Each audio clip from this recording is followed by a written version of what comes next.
Saudara, hari-hari ini dunia menawarkan banyak kasih yang palsu, ya, kasih yang tidak sejati. Karena kita percaya bahwa hanya kasih Tuhanlah yang sejati. Dan memang setiap manusia itu diciptakan serupa dan segambar dengan Allah. Kita tahu bersama firman Tuhan berkata Allah itu kasih. Dan kita diciptakan serupa dan segambar dengan Allah, artinya memang kita ini juga adalah kasih seperti Tuhan itu sendiri. Ya, tetapi akibat dosa akhirnya kasih itu berubah, ya, bahkan tercemar, dan akhirnya orang salah di dalam menerjemahkan tentang kasih.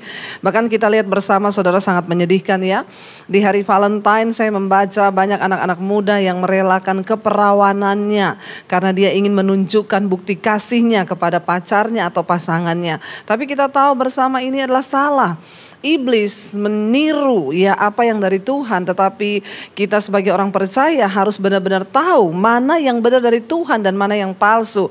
Terutama bagi anak-anak muda, ya, engkau yang mendengarkan firman ini, ya, besok itu hari Valentine, jangan sampai kita salah mengartikan kasih yang sesungguhnya, ya, karena kita ini adalah diciptakan serupa dan segambar dengan Allah. Allah itu kasih dan kita juga kasih. Karena itu hari ini, ya, seperti tadi saya sudah katakan, tema dari gereja adalah bagaimana kita hidup membagikan kasih Tuhan. Saudara, Roma pasal yang kelima ayat yang kelima, mungkin kita bertanya, ya, bagaimana sih kasih Allah itu? Roma 5 ayat yang kelima di sana dikatakan begini, saudara. Dan pengharapan tidak mengecewakan. Kenapa? Karena kasih Allah telah dicurahkan di dalam hati kita oleh Roh Kudus yang telah dikaruniakan kepada kita. Kasih Tuhan itu sudah dicurahkan bagi saudara dan saya sebagai bukti kasihnya di atas kayu salib. Yesus menyerahkan dirinya sendiri untuk pendamaian bagi dosa kita. Saudara, ini adalah hal yang sangat luar biasa. Kenapa, saudara? Karena orang yang paling malang di dunia ini adalah orang yang hubungannya dengan Tuhan itu rusak. Ya, tetapi karena begitu besar kasih Allah akan dunia ini sehingga dia mengaruniakan anaknya yang tunggal supaya barang siapa percaya pada dia tidak binasa karena kita didamaikan dengan Allah. Nah, kasih Allah itu, saudara, di sana dikatakan, ya, kita ini menerima pengharapan yang tidak mengecewakan karena kasih Allah itu telah dicurahkan di dalam hati setiap saudara dan saya. Dan itulah yang harus kita bagikan. Saya cuma menyimpulkan ada dua hal penting, saudara, di dalam kasih Allah itu. Ada apa sih di dalam kasih Allah itu sehingga kita harus membagikannya? Saudara, yang pertama, kasih Tuhan itu di dalamnya ada yang namanya penerimaan tanpa syarat. Yesus mati bagi kita bukan ketika kita benar, tapi Yesus mati bagi kita ketika kita berdosa. Itu adalah sebuah penerimaan yang sangat luar biasa, ya. Kasih Allah itu ada penerimaan yang tanpa syarat. Di dalam penerimaan itu tentunya ada pengampunan. Bagaimana kita bisa berkata kita bisa membagikan kasih Tuhan kepada orang lain? Ya, caranya satu, ya, kita bisa menerima orang lain tanpa syarat dan bisa mengampuni seberat apapun, bahkan seheboh apapun kesalahan yang pernah dia buat kepada kita. Cara yang pertama kita membagikan kasih Tuhan di dalam hidup kita adalah dengan kita menerima tanpa syarat orang lain. Bahkan mungkin ketika orang itu sudah melakukan kesalahan kepada kita yang bahkan mungkin dikatakan sudah tidak terampuni. Tetapi kalau kita mau sungguh-sungguh menjadi anak Tuhan, maka kita harus hidup di dalam kasih Tuhan, membagikan kasih Tuhan itu dengan cara apa? Penerimaan yang tanpa syarat. Istri-istri, hari ini mungkin engkau berkata, tapi suamiku itu, Bu, dia sudah sangat menyakiti hatiku. Kayaknya tidak lagi dapat aku maafkan karena begitu berat apa yang dia lakukan. Dengar baik. Kalau engkau memiliki kasih Tuhan di dalam hidupmu, maka engkau akan sanggup menerima seberat apapun kesalahan yang sudah dia buat, saudara. Kita belajar dari kasih Kristus. Beberapa hari yang lalu saya menerima satu WA, dia berkata begini, Bu, saya bersyukur. Waktu itu saya pernah WA ibu bahwa saya sudah berniat untuk menceraikan suami saya. Karena perbuatannya yang begitu sangat menyakitkan. Tetapi saat itu ibu menasihati saya untuk saya mencoba menerima dia dan berdoa buat dia, ya. Dan saya mendengarkan semua khotbah-khotbah ibu, dia berkata, saya bersyukur, Bu, hari ini rumah tangga kami dipulihkan, ya. Setelah sekian bulan, saudara, ya, akhirnya dia berkata kepada saya bersyukur. Untung waktu itu saya mau mendengarkan nasihat yang ibu katakan. Iya saudara, tidak akan pernah ada pemulihan tanpa penerimaan. Istri-istri, ketika suamimu sedang melakukan kesalahan, jangan dihakimi. Ya, jangan ditanyain lagi. Saya berkata kepada seorang ibu saudara, suaminya berselingkuh. Setiap kali suaminya pulang ditanyain, dari mana? Apa yang kamu lakukan sama dia? Mana WA-mu? Coba saya cek. Ya, bagaimana bisa suaminya bertobat? Yang ada terjadi berantem hebat, bahkan akhirnya sampai ke pemukulan. Saya berkata kepada ibu ini, Bu, yang ada di dalam suamimu itu adalah iblis yang coba untuk menghancurkan rumah tangga ibu. Apa yang harus ibu lakukan ketika ibu berkata ibu mau menyatakan kasih Tuhan? Kita belajar dari Kristus, kasih Kristus itu menerima tanpa syarat. Seringkali orang itu hanya butuh penerimaan, Bu. Jadi ibu tidak perlu menghakimi. Setiap kali pulang ditanya, baru pulang jam segini pasti ketemu perempuan itu. Mana HP-mu? Kamu tadi melakukan apa? Kemana saja? Akhirnya saudara, suaminya gak jadi pulang, pergi lagi saudara.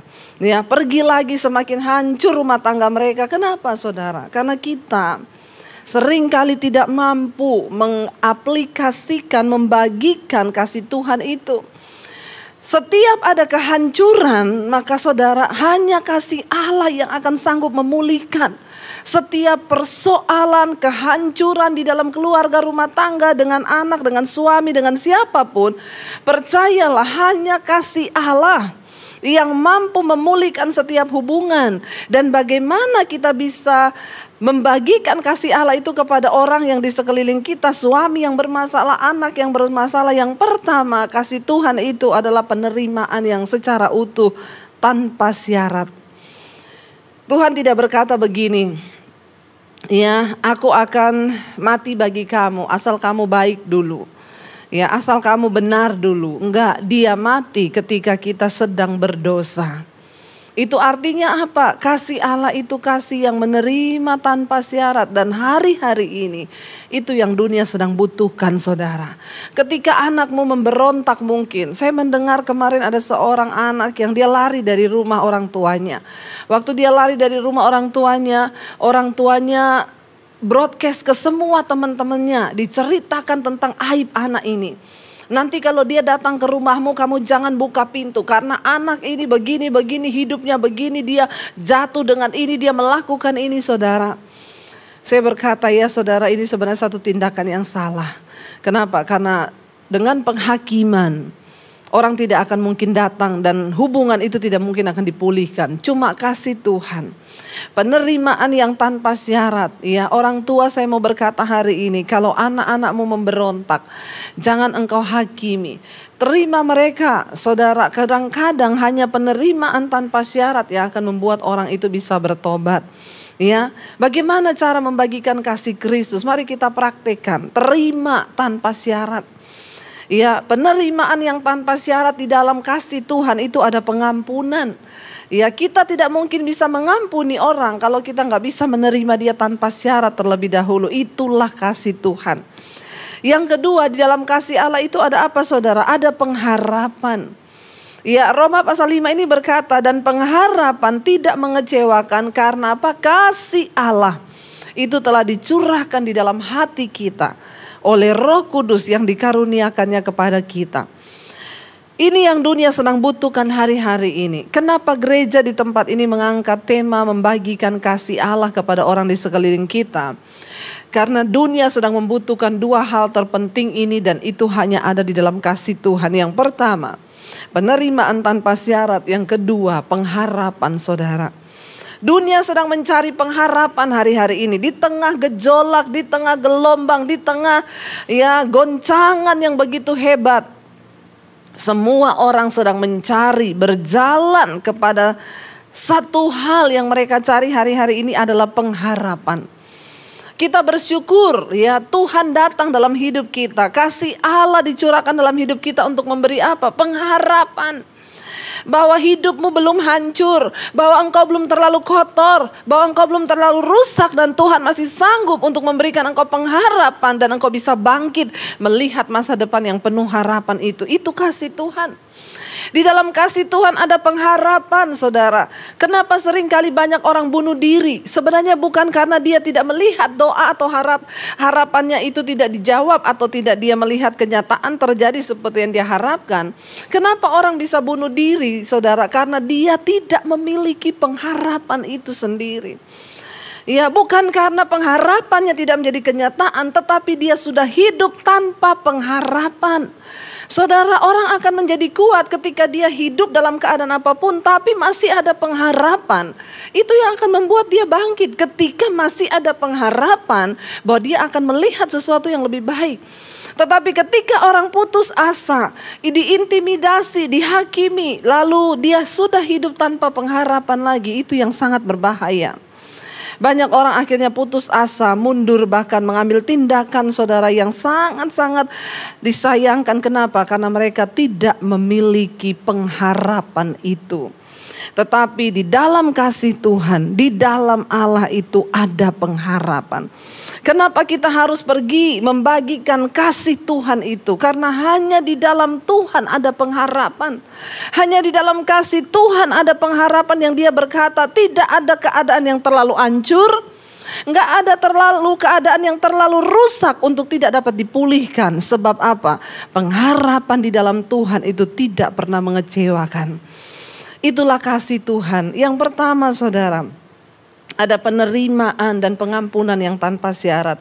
Yang kedua, orang yang membagikan kasih Allah itu dia sedang membawa pengharapan kepada kehidupan orang lain.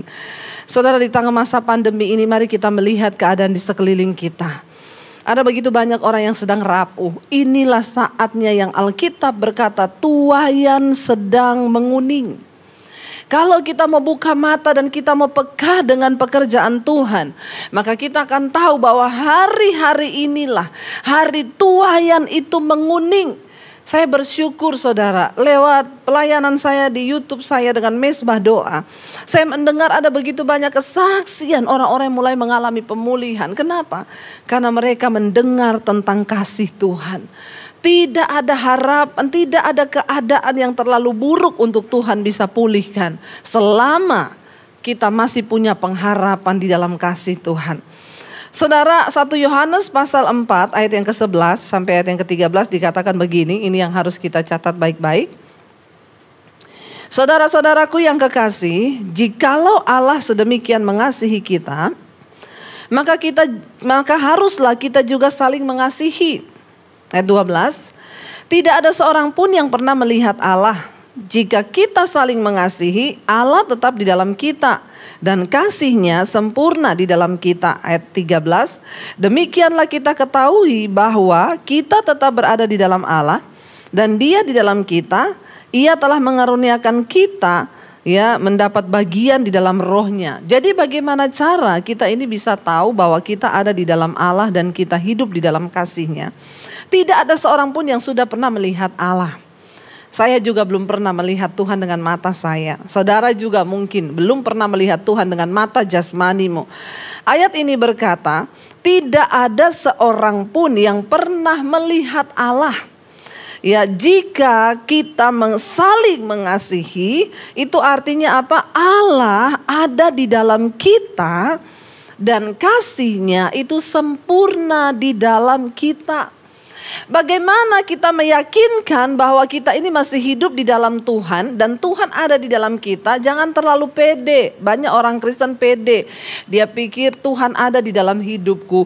Wah, Tuhan menyertai hidupku. Tapi kalau engkau tidak tinggal di dalam kasih, engkau bermusuhan dengan keluargamu, saudaramu, dengan orang siapapun, maka itu adalah sebuah kebohongan, saudara.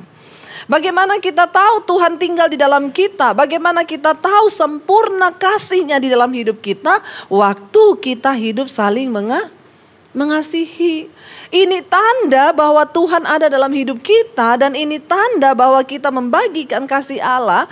Ayo saudara, enggak usah muluk-muluk memberkati atau mengasihi atau membagikan kasih ke bangsa-bangsa. Mau pergi ke Amerika untuk membagikan kasih, mau pergi ke Bangkok, ya. Mari kita mulai dari mana? Dari keluarga terlebih dahulu. Ya, ada suami yang mengasihi istri, ada istri yang mengasihi suami, ada orang tua yang mengasihi anak, ada anak-anak yang mengasihi orang tua. Itu tanda bahwa Tuhan ada di dalam hidupmu dan ada di dalam rumah tanggamu. Ya, bukan soal engkau pelayanan yang menjadi tanda Tuhan ada dalam hidupmu. Bukan soal kita khotbah di mana saja kita diundang. Bukan soal saudara pimpin pujian atau main musik, bukan.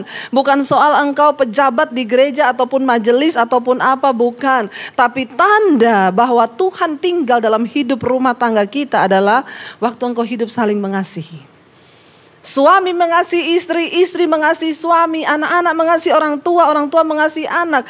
Ayat ini dengan jelas berkata, tidak seorang pun yang sudah pernah melihat Allah. Jika kita saling mengasihi, ini loh intinya. Maka itu tandanya Allah tetap di dalam kita dan kasih-Nya sempurna di dalam kita, saudara. Karena itu hari ini engkau yang mungkin di dalam rumah tanggamu tiap hari cekcok, tiap hari ribut, tidak ada damai sejahtera. Mari mulai sungguh-sungguh bertobat dan minta Tuhan, biar kasih-Mu itu memenuhi rumah tangga kami. Bagaimana kita bisa membagikan kasih Allah kepada orang lain kalau kita sendiri belum mengalami kasih Tuhan itu? Omong kosong, saudara. Kita tidak akan pernah bisa memulihkan hidup orang lain. Kita tidak akan bisa mungkin membawa kasih Allah kepada orang lain kalau kita sendiri belum mengalami dan tidak tinggal di dalam kasih itu.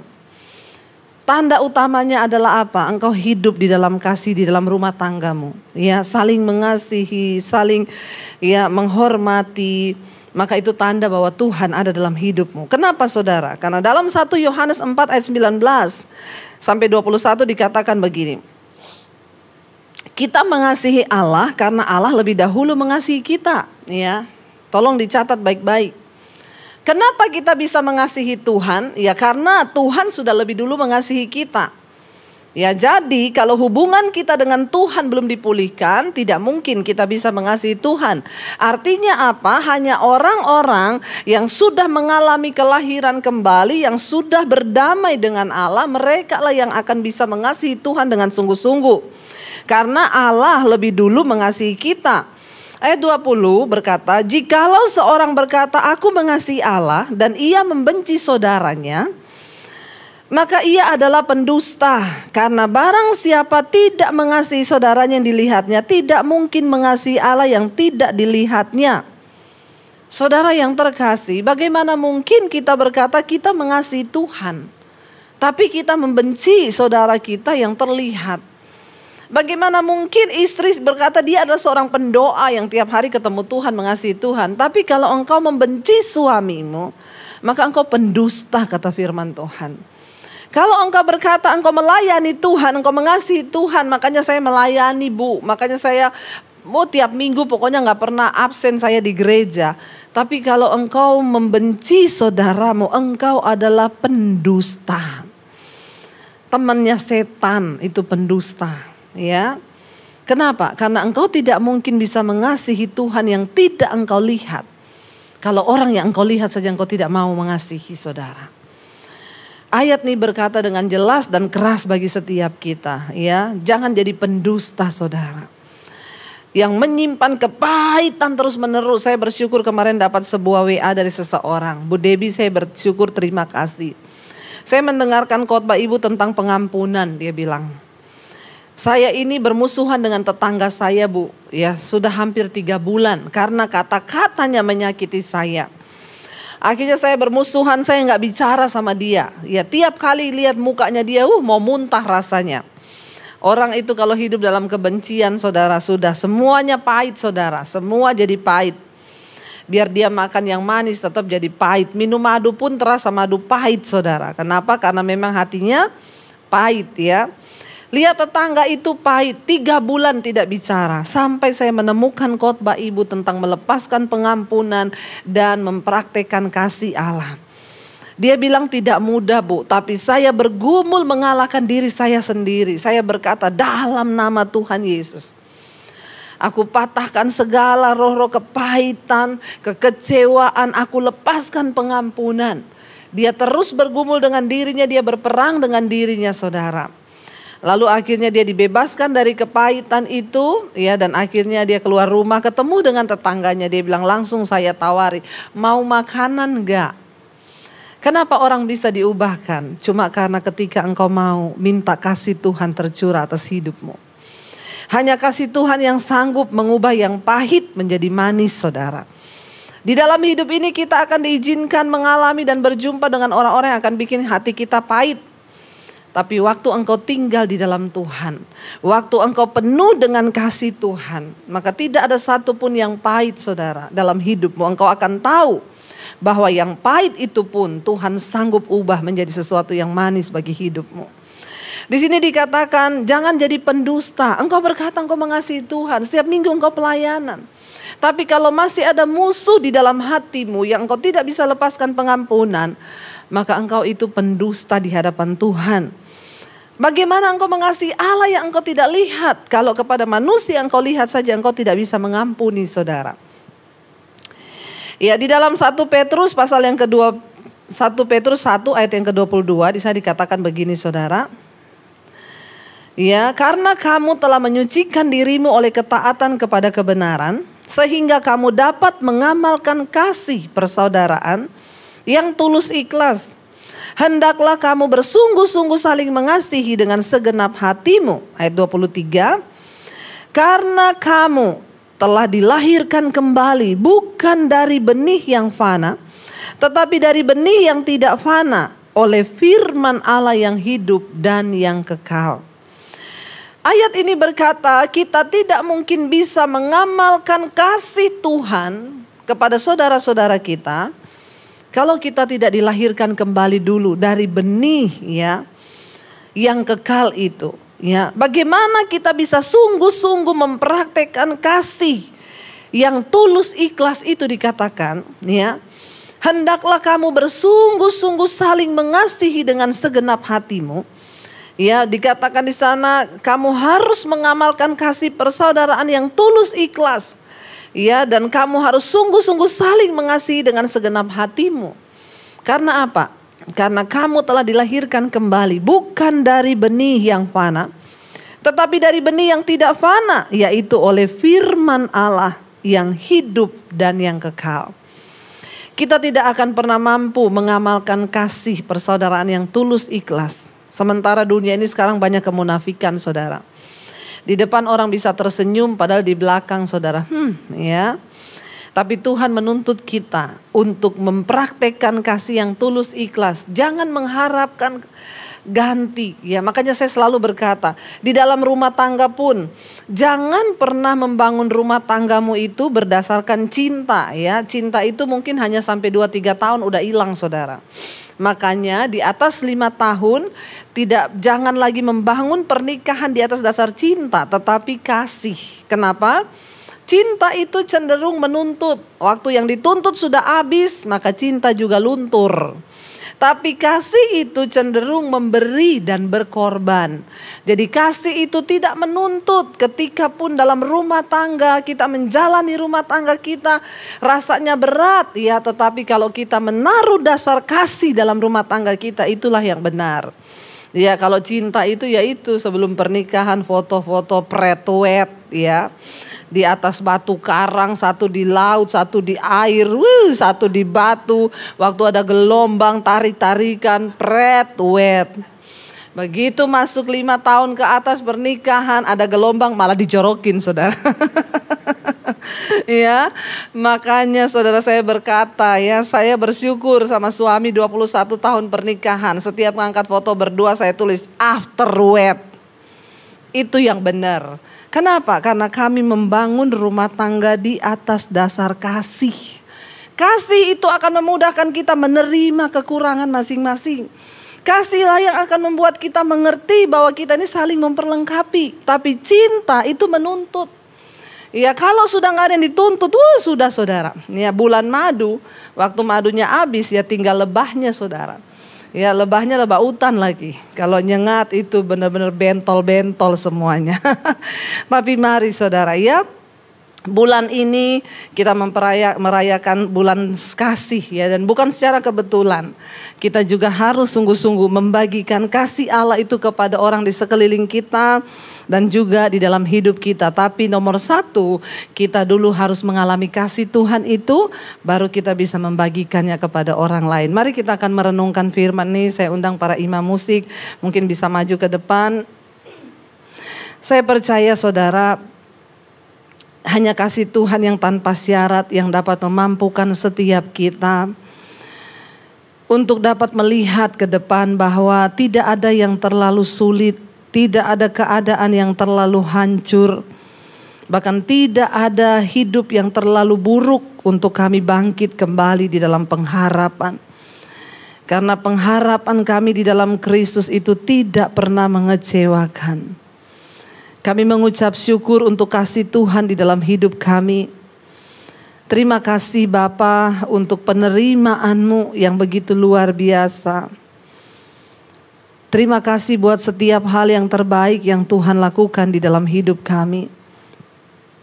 Terima kasih buat pengampunan yang terbesar yang sudah Tuhan curahkan bagi hidup kami.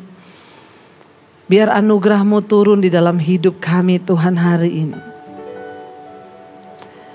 Biar kasih-Mu mengalir bagi setiap kami hari ini. Kasih itu yang membuat kami mengerti bahwa Engkau menerima kami tanpa syarat.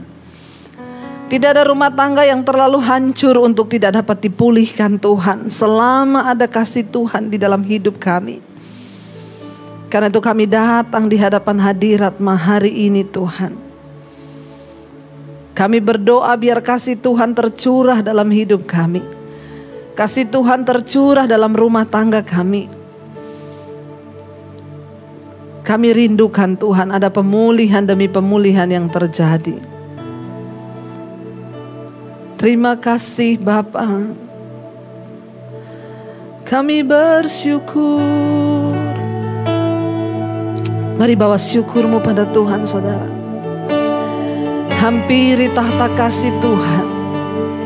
Terima kasih. Terima kasih Yesus. Buat kasih-Mu yang besar. Mari sembah Dia. Mari bersyukur karena kasih-Nya.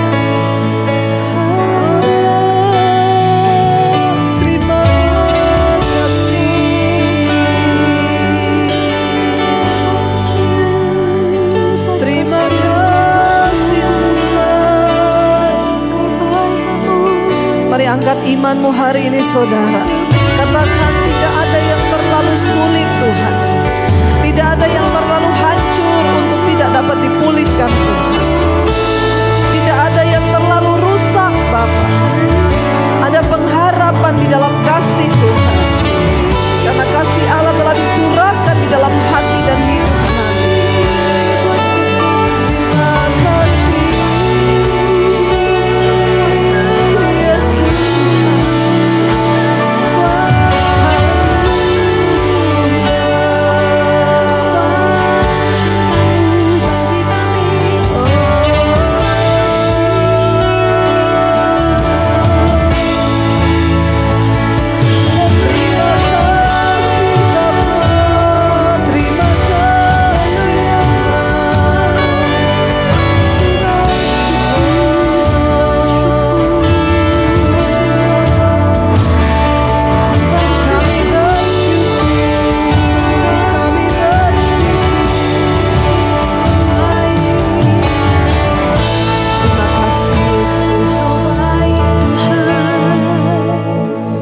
Kami mengucap syukur buat hari ini Bapa. Kasih-Mu melimpah dalam hidup kami.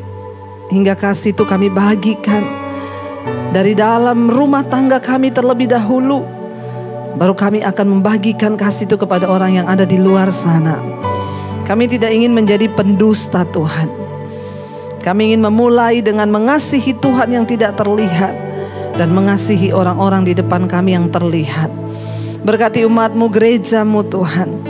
Biarlah gereja-Mu ini terus menjadi berkat di mana saja Tuhan.